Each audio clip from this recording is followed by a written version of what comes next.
Lyndon B. Johnson and the Cold War approaches. A little bit of background information about Lyndon B. Johnson is that he was very influential before his presidency. He was born and raised in Texas, and he lived in poverty, which influenced his determination to help people who were going through exactly what he went through.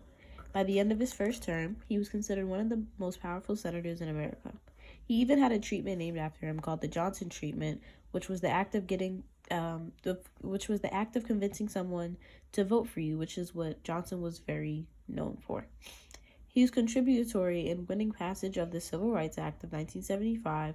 He was also JFK's vice president, but him and JFK bumped heads a lot. As he rose to power, he started focusing on domestic issues. He headed the space program, he played a key role in military policy, and he chaired the President's Committee for Equal Employment Opportunity. So it happened during and after his presidency. After JFK died, Johnson was sworn in as president the same day, and he came up with many policies, not only to help the American people in their quality of life, but also to aid South Vietnam from being controlled by North Vietnam communists in the Vietnam War. Johnson's decision to sustain the Vietnam engagement follows in the footsteps of his predecessors, but sometimes he also derailed from the goals of his predecessors. Domestically, he pushed for the passage of Kennedy's tax cut and civil rights bill. He declared a war on poverty, and he poured money into education and reconstruction of the cities. He pushed through 3 civil rights bills, and he also extended FDR's New Deal, and it engineered the passage of Medicare program. In foreign affairs, he embraced the containment theory, which predicted that if South Vietnam fell to communists, other Southeast nations would do the same, which is very similar to JFK's domino theory. He authorized Rolling Thunder, the sustained bombing of North Vietnam, and he ordered 2 Marine battalions to protect the airfields of Da Nang on March 8, 1965, and it contained 3,500 troops. He authorized 2 more Marine battalions, a Marine squadron, and an increase of 20,000 men. Troops were authorized to go on a search and destroy mission on April 3rd. Johnson had great successes before his presidency, but he had few successes during the Cold War itself. One great victory that he achieved was progressing arms control. Johnson and the Soviet Premier Alexei Kosygin signed the Outer Space Treaty in January 1967. The treaty prohibited nuclear weapons from being used in Earth's orbit, the moon, deep space, or on other planets. In other words, this treaty basically said that nuclear weapons were prohibited from Earth or anywhere outer space because they were trying to get rid of the entire nuclear weapon situation. The United States signed the Nuclear Non-Proliferation Treaty in 1968, which outlawed the transfer of nuclear weapons to other countries, as well as helping persuading them to join the nuclear club, which is going back to what I was saying before about how the nuclear crisis was trying to be diffused everywhere. Johnson was able to avert one dangerous nuclear crisis in 1967 following the Arab-Israeli War. Johnson met with Soviet Premier Kosygin to reconcile competing U.S. and Russian interests in the Middle East, and both agreed to calm tensions in the region.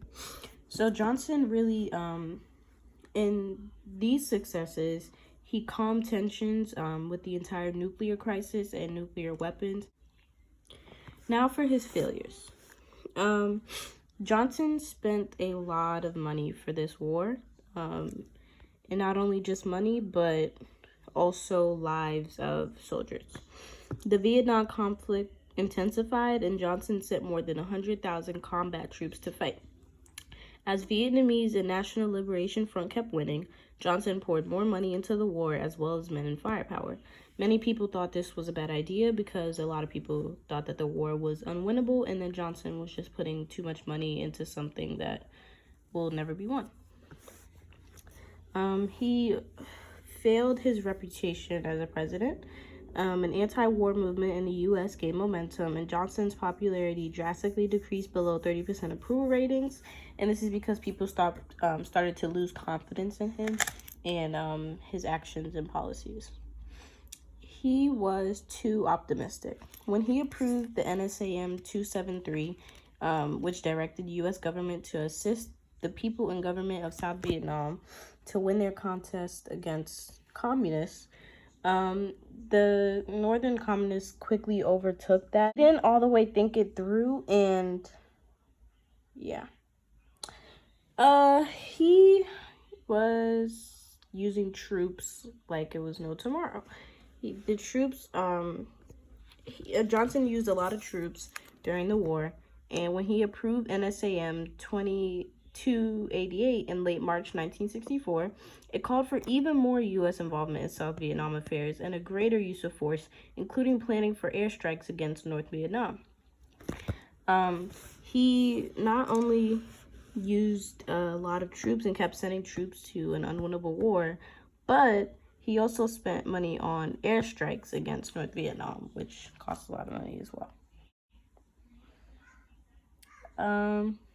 He escalated the war during the Gulf of Tonkin. Johnson asked Congress for a resolution to take measures into his own hands when U.S. Navy vessels were attacked, and the Congress passed the Gulf of Tonkin resolution, and it authorized the president to take all measures necessary to protect armed forces.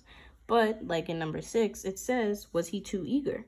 Because Johnson used the authorization of this resolution as a functional equivalent to a declaration of war between the U.S. and Vietnam. A lot of people say that this was not a smart move because it was too fast and you're just escalating things bigger than it needs to be. And he should have waited for a formal written declaration from Congress themselves. Johnson was a loser. Why? Because he implemented U.S. ground forces to convince the city of Hanoi to give up, as he also bombed them as well. But Hanoi was willing to take the cost of continuing the war, and they didn't give up unless the U.S. stopped helping the South. Johnson also had a lack of willpower, as well as the United States as well. The North Vietnamese army implemented Tet Offensive, which was a kamikaze attack, and it defeated America's will to continue the war. The TV broadcasted troops all around in fighting in this war, and it showed, it was really sad, and it showed people that, like, okay, we need to do something about this. Like, they still wanted a non-communist Vietnam, but people started to lose confidence in Johnson because this should not be happening under your presidency. Johnson's overall approach towards the Cold War, in his eyes, were intended to help keep the peace of the U.S. and prevent communism from expanding to South Vietnam and other Southeast countries. Johnson may have had the objective to wage peace, but instead poured thousands of dollars into an unwinnable war at the expense of over 500,000 soldiers' lives. Johnson and his administration adopted an unprecedented amount of legislation, much of it focused on maintaining the nation's quality of life, keeping Americans secure, and stopping the country from getting uglier and dirtier. However, Johnson's handling of the Vietnam War aroused concerns about how America should deploy its power abroad. Now, Johnson had a couple of speeches, and just to take away from these speeches, the Gulf of Tonkin speech basically was talking about how what the next step was following the bombing of the U.S. naval ships. So he got the bill passed from Congress to have this resolution to take matters into their own hands. And this was Johnson talking to the American people and potentially also the Vietnamese if they ever saw this. Now, Johnson specifically said, "It is a solemn responsibility to have order, even limited military action, by forces whose overall strength is as vast and as awesome as those of the United States of America. But it is my considered conviction shared throughout your government, that firmness in the right is indispensable today for peace. That firmness will always be measured. The mission is peace." By saying this, Johnson is basically saying how in order to have peace, you have to have determination and willpower and strength. And that the entire mission of this entire thing is to have peace in the end. The entire purpose of the war is to have peace in the end. In his Syracuse speech, he talks about all the violations that Vietnam has committed and why that, and basically it puts the United States and Johnson himself in a better position to show people that I'm doing what needs to be done. He said, there is no threat to any peaceful power from the United States of America, but there can be no peace by aggression and no immunity from reply.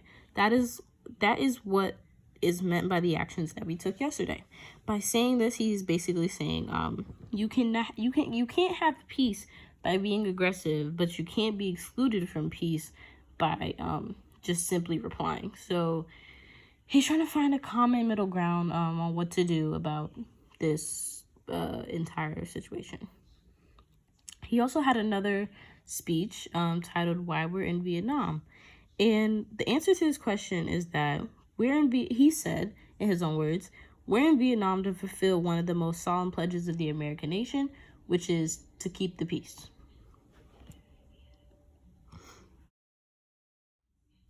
After the war, after LBJ's presidency, there was the Paris Peace Talks of 1973, and it basically said that the North and South Vietnam would be split into two, the South being non-communist and the North communist.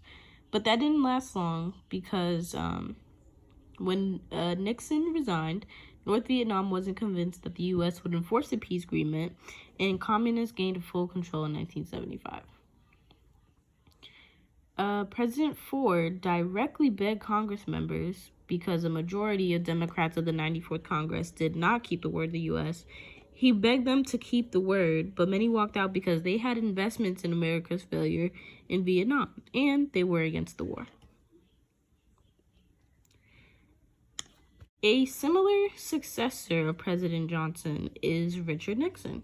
Richard Nixon ordered bombs in North Vietnam, and he made the call to equip and train Vietnamese soldiers, just as Johnson did. He also let the war continue, just like Johnson, and had a bad reputation. He worked himself up to a bad reputation, as well as Johnson has did. But the main difference between the two is that Nixon was basically doing a lot for his own gain, and Johnson really was genuinely trying to end the war, but he just did it the wrong way.